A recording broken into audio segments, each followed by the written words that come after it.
Pujaan Hati Sang Tuan Muda episode 28. Sudah 1 minggu berlalu sejak Kevin memutuskan pergi dari rumah. Irina menjalani hidupnya sendiri. Dia memang tak kesulitan karena seperti yang dikatakan Kevin sebelumnya, bahwa dia menambah beberapa pekerja. Bahkan Kevin juga mengirim 2 orang karyawan untuk membantu Irina di butik barunya. Selama waktu itu, keduanya belum saling bertemu secara langsung. Kevin hanya sesekali mengunjungi Irina di butiknya, namun cukup berada di dalam mobilnya yang terparkir di seberang jalan tanpa keluar. Meski begitu, setiap hari keduanya seringkali berhubungan melalui pesan singkat. Kevin bahkan hampir setiap hari mengirimkan makan siang ke butik Irina. Sungguh, perhatian Kevin tersebut seakan semakin membuka mata Irina, bahwa Irina seakan tak bisa hidup tanpa Kevin di sisinya. Kini, Irina benar-benar merasa kesepian, meski di sekelilingnya terdapat banyak orang yang menemaninya dan membantu segala keperluannya. Dia hanya menginginkan satu orang, Kevin Putra Diningrat. Entah kenapa Irina baru menyadari hal ini. Kemana saja dia selama ini? Irina menghela napas panjang. Dia melirik ke arah jam di dinding.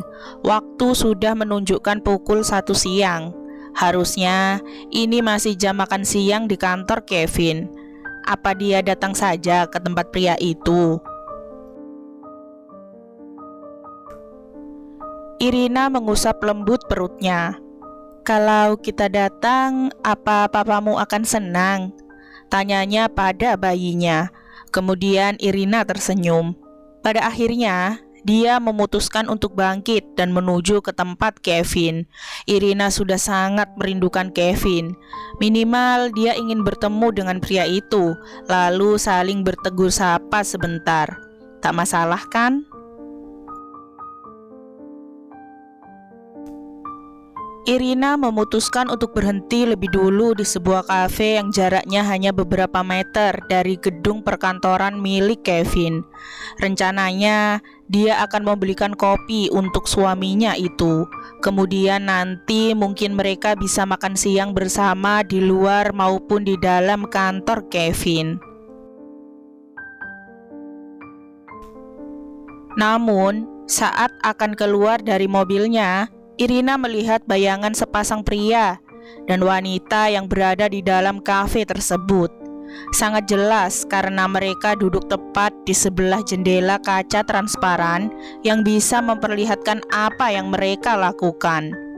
Irina hanya mengamati saja sepasang pria dan wanita tersebut dari dalam mobilnya.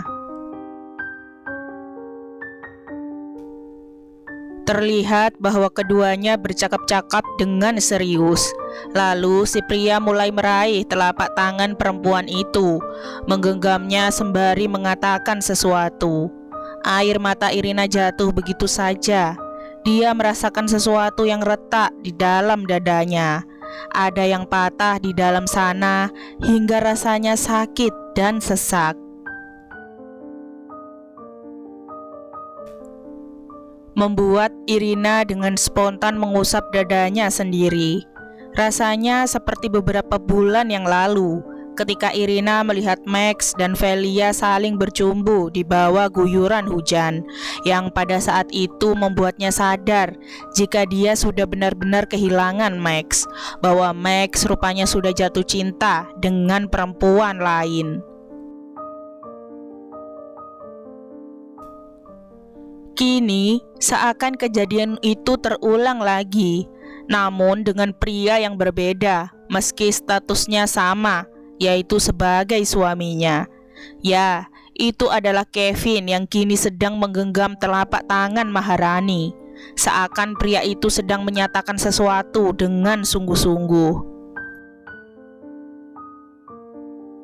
Kevin memang tak mencium Maharani seperti yang dilakukan Max pada Velia saat mematahkan hatinya.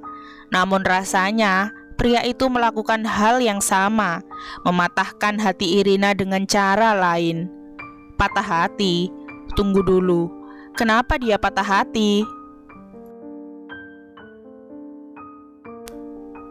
Irina merasa bingung. Kemudian dia baru menyadari satu hal, bahwa meskipun dia berusaha menyangkal, pada kenyataannya adalah dia sudah jatuh hati pada sosok Kevin, sang tuan muda yang kini telah menjadi suaminya.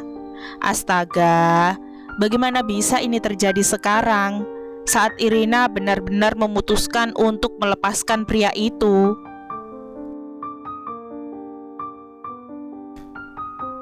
Apa yang harus dia lakukan selanjutnya? Memilih bertahan, atau sebaliknya? Irina memutuskan tidak turun dari mobilnya dan memilih untuk membatalkan niatnya bertemu dengan Kevin. Irina akhirnya mengingat janjinya pada Maharani bahwa dia akan menjanjikan perpisahan dengan Kevin. Mungkin saat ini Maharani dan Kevin sedang mencoba memperbaiki hubungan mereka. Seharusnya Irina bisa tenang, karena setelah berpisah dengannya nanti, kehidupan Kevin akan kembali normal. Namun nyatanya, Irina merasakan dadanya sesak karena sebuah perasaan yang cukup dia mengerti saat ini, rasa cemburu. "Pak, kita ke mall terdekat saja ya, Pak," ucap Irina pada sang sopir. "Baik, Bu." Irina kembali mengusap lembut perutnya, mencoba menghibur dirinya sendiri dengan bayi yang dikandungnya. "Kita tunda dulu bertemu Papa. Kita akan belanja baju-baju kamu ya," bisik Irina pelan pada bayinya. Irina sadar dia tak bisa memberi Kevin apapun karena pria itu sudah memiliki segalanya. Dia hanya bisa memberikan pria itu kebebasan saat ini. Meskipun dalam hatinya yang paling dalam, Irina merasa tak rela. Irina hanya bisa menghibur dirinya sendiri saat ini. Akhirnya, Irina sampai di tempat tujuan.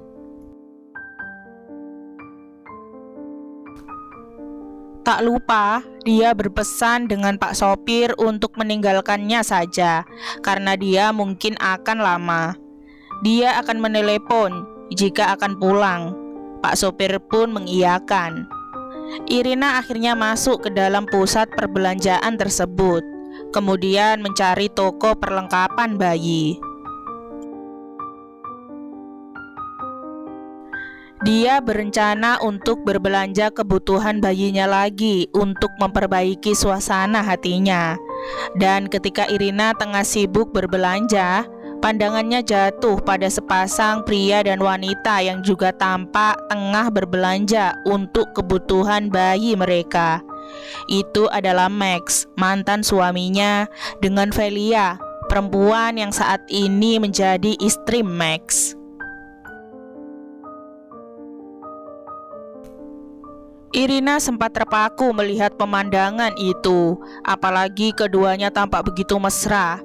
Tak ada kecemburuan dalam hatinya, hanya ada rasa iri. Ya, Irina tak lagi merasa cemburu atau secara khusus diartikan sebagai rasa takut akan kehilangan sosok Max. Irina tak lagi memiliki perasaan itu.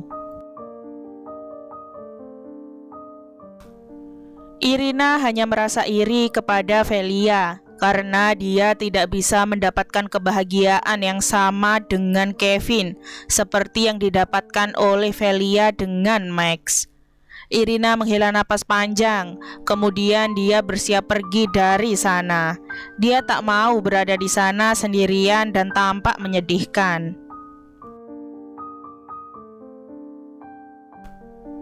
Namun, baru akan berbalik, Irina menghentikan pergerakannya seketika saat Velia memanggilnya. "Irina?" Bahkan Velia berjalan cepat mendekati Irina, membuat Irina membatu di tempatnya berdiri. "Aku gak nyangka ketemu kamu di sini. Kamu pasti lagi belanja kebutuhan bayi ya? Tanya Velia dengan ramah.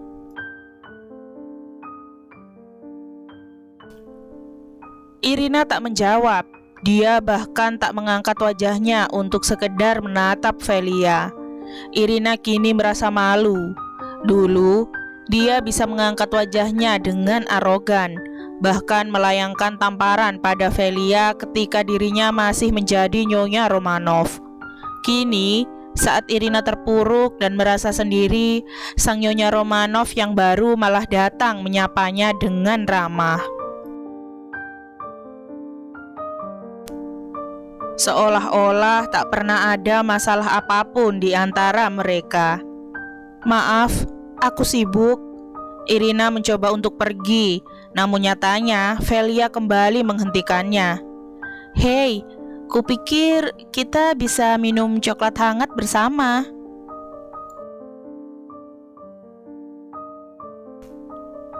Irina menghentikan langkahnya seketika tanpa menoleh kembali pada Velia. Lalu dia mendengar Max ikut membuka suaranya, namun kepada Velia, bukan kepadanya. Kamu kenapa sih? Biarkan dia pergi. Kita nggak ada urusan lagi dengannya. Max, aku hanya ingin berhubungan baik dengan siapapun. Velia terdengar tulus. Irina menghela napas panjang. Benar apa yang dikatakan Velia. Kenapa juga dia harus pergi atau lari terbirit-birit? Toh, dia sudah tak memiliki perasaan pada Max kan? Apa salahnya jika mereka saling memaafkan dan duduk bersama sembari meminum coklat hangat?